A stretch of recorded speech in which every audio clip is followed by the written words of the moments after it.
Hey, what's up, everyone, and welcome back to another episode of The Real Breakdown, bringing you another quick recap of Moon Knight, this time episode number 5, Asylum.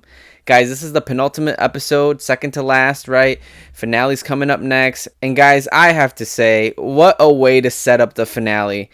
As if this show could not get any better, episode 5, Asylum, is by far my favorite episode, maybe even my favorite episode of all the Marvel shows that I've seen.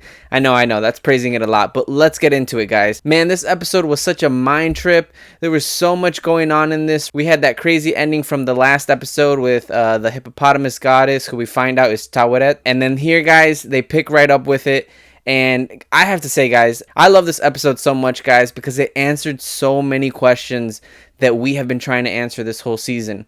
The biggest one is who came first, the chicken or the egg, right? Who is the original, Mark or Steven? Now, I always kind of figured it was Mark, right? Just based off of the information I know off the comics and kind of, how they were presenting Steven and Mark to us. So we do find out the big reveal is that Mark is the original and that he created Steven to deal with the trauma of his family and of his mother's treatment towards him.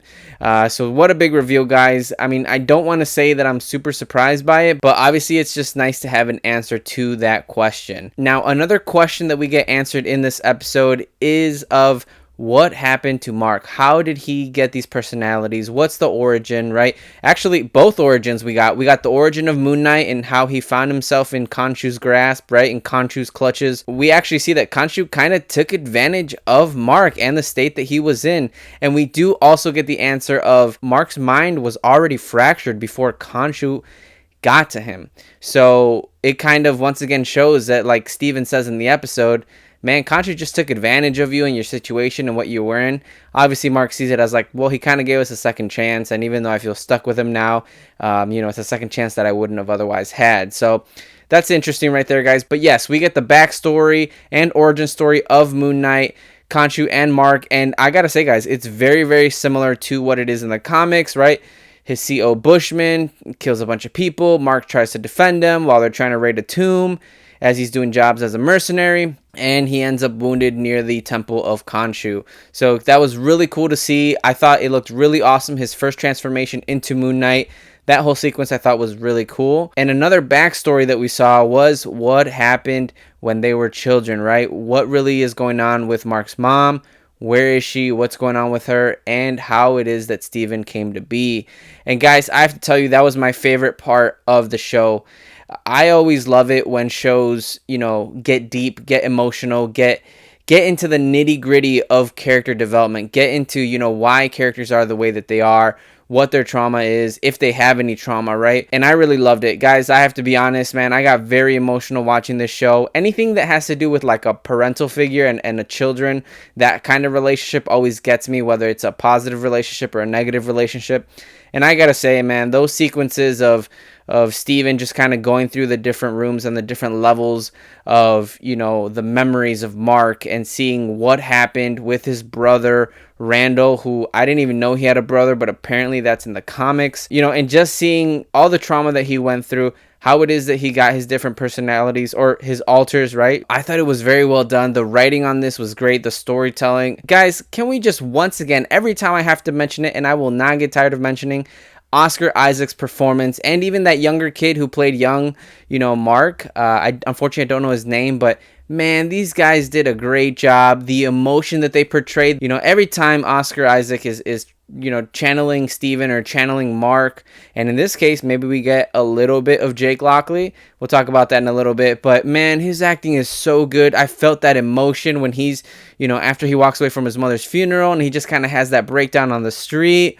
Oh my God, I felt that so deep. And how he just transforms into Steven, and Steven sees, that also crushed me too, is when Steven realizes that he's the alter and he's not the original, and kind of seeing Mark turn into Steven and seeing how silly he seems compared to everything that Mark is dealing with. That was very sad to kind of see. So much emotion in this episode, guys. I know I'm kind of rushing through it, but I did just want to give you my quick thoughts on it.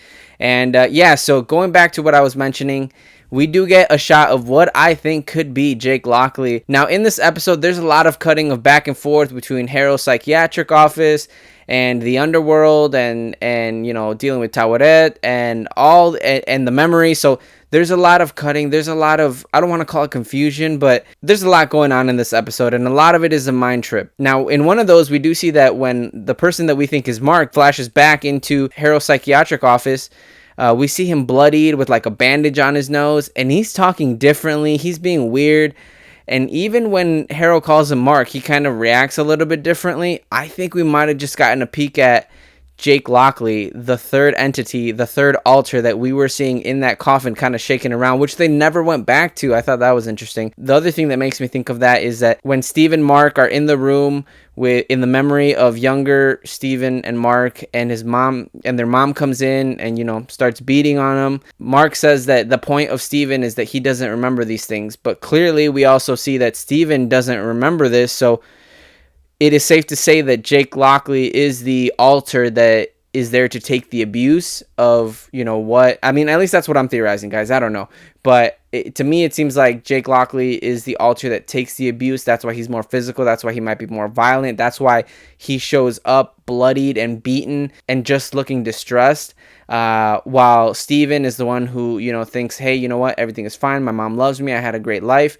And then Mark is the one just kind of dealing with that guilt. So yeah, guys, that's what I'm thinking. I could be wrong, but man, this finale is going to be crazy. There's so much that still needs to happen. What's going to happen with Harrow? What's going to happen with Amit? What's going to happen with Khonshu, Mark, Steven? And guys, yeah, the ending is insanely emotional too, because at the end of it, we lose Steven. He gets pushed overboard trying to save Mark, and he gets stuck in the sands of time, or, in the sands of the underworld, and he turns into sand, into stone. And oh my gosh, how emotional was that after everything they've gone through? And also that very emotional scene where Steven is kind of talking to Mark after the funeral memory scene, and he's kind of telling him, look, it wasn't your fault. I just love that. It's like kind of that self-talk, that like self-healing.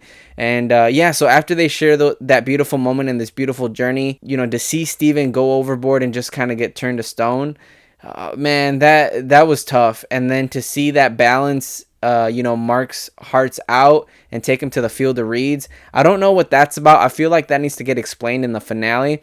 But wow, what an ending to see him finally be in paradise, but then at the same time, him probably being like, this is not where I want to be. This isn't the paradise that I want. And yeah, guys, I just really love this episode.